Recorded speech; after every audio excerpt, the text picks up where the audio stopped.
And finally, new rule, now that the media is done freaking out about the missing jetliner, how about going on a search for America's vanishing middle class?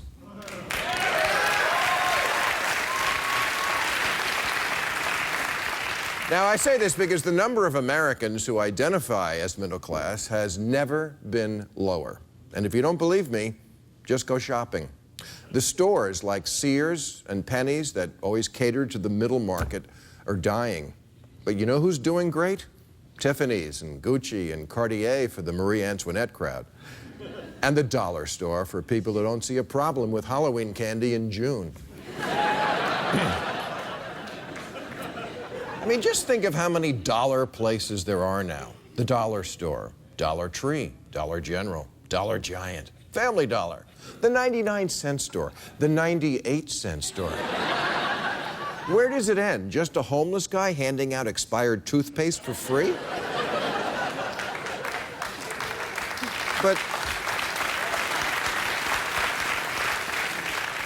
But that's our economy now. You're either buying Rembrandts or Chinese cosmetics made from dirt. But in the middle, tough times. True of restaurants as well. The moderately priced ones, like Applebee's, Red Lobster, and Olive Garden, are all in trouble because they've lost their best customers, people with a little money who fill up on bread.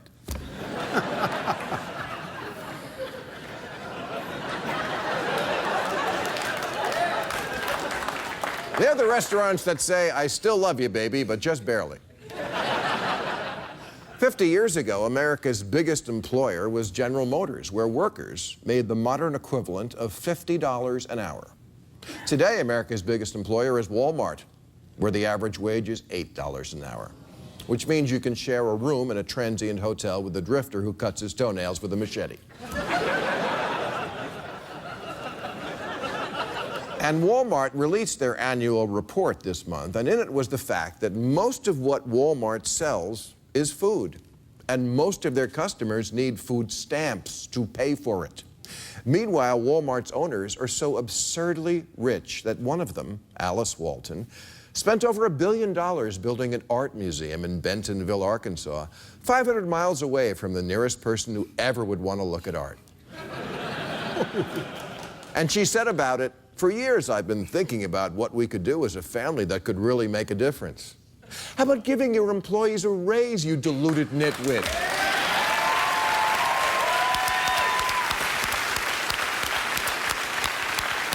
And what we are seeing now as the income inequality increases is a lot of Americans who work hard and play by the rules starting to not play by the rules. At a McDonald's in Pittsburgh, an employee was arrested for selling heroin, packed right in with the Happy Meals.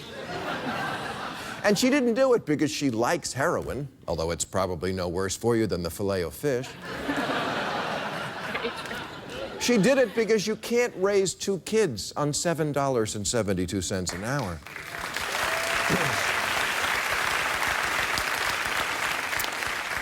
And for those who say she shouldn't have had 2 kids then, well, maybe, but she did. So what's she supposed to do now? Give them away in front of the Petco on Saturday?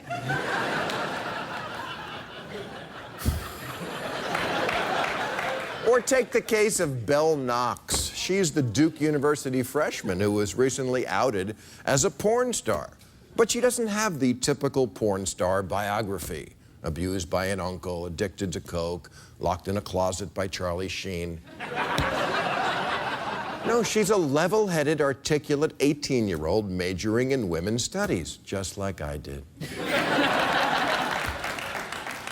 So people are saying, why the porn? Because Duke costs 61 grand a year. Since 1980, college tuition has increased 600% above the inflation rate. I'm surprised they're not all doing porn. And even if Ms. Knox wanted to pay her way through school serving hot dogs at Wiener Schnitzel, there are no jobs at Wiener Schnitzel.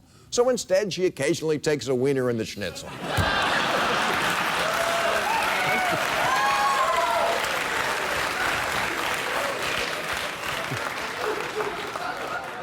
And this is what This is what the Paul Ryans of the world don't understand, that this is not a country of lazy people and good people, so much as it is a country of rich people and desperate people. Do you know how much Americans owe in student loans? $1.3 trillion. We're going to have to sell a lot of ass to pay that tab. Yeah, I'm afraid we're treading water and losing ground. And if you just said, hey, that's a mixed metaphor, congratulations, that's your English degree in action. Now lube up, it's time to do some porn.